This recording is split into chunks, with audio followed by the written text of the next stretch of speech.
এদিকে বিনা নোটিশে পণ্য ও সেবায় ভ্যাট বৃদ্ধি করাকে গরিবের সাথে উপহাস বলে মন্তব্য করেছেন এবি পার্টির সাধারণ সম্পাদক ব্যারিস্টার আসাদুজ্জামান ফুয়াদ। বিকেলে রাজধানীর বিজয়নগরে এবি পার্টির কার্যালয়ে সংবাদ সম্মেলনে আসাদুজ্জামান ফুয়াদ আরও বলেন, জুলাই আন্দোলনে শহীদের রক্তের বিনিময়ে ক্ষমতায় আসা অন্তর্বর্তী সরকার সাধারণের কষ্ট বুঝতে পারছে না। গরিবের ভ্যাট বাড়লেও ক্ষমতাসীনদের কিছুই হচ্ছে না। সাধারণ মানুষের উপর থেকে এই বোঝা কমাতে ভ্যাট ব্যবস্থারও সংস্কার চেয়েছেন দলটির সাধারণ সম্পাদক। এ সময় অন্তর্বর্তী সরকারকে তাদের ভুলের জন্য জনগণের কাছে ক্ষমা চাইতে বলেন এবি পার্টির চেয়ারম্যান মুজিবুর রহমান মঞ্জু। সানবিট সব দিবে সামাল। সানবিট ম্যাজিক প্রেস ডিশওয়াশিং এর মাথা ঘোরানো সলিউশন।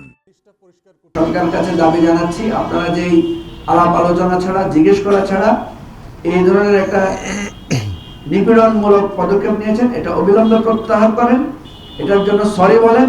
যারা উপদেষ্টা মণ্ডলী হয়েছেন তারা কেউ গরিব মহল থেকে ওঠেন নাই, তারা গরিব মানুষের কষ্ট বোঝা মানুষ না। পেঁয়াজের কেজি 40 থেকে 200 টাকা হইলে, চিনির কেজি 70 থেকে 200 টাকা হইলে কার কি যায় আসে, এটা ওনাদের কিছু যায় আসে না।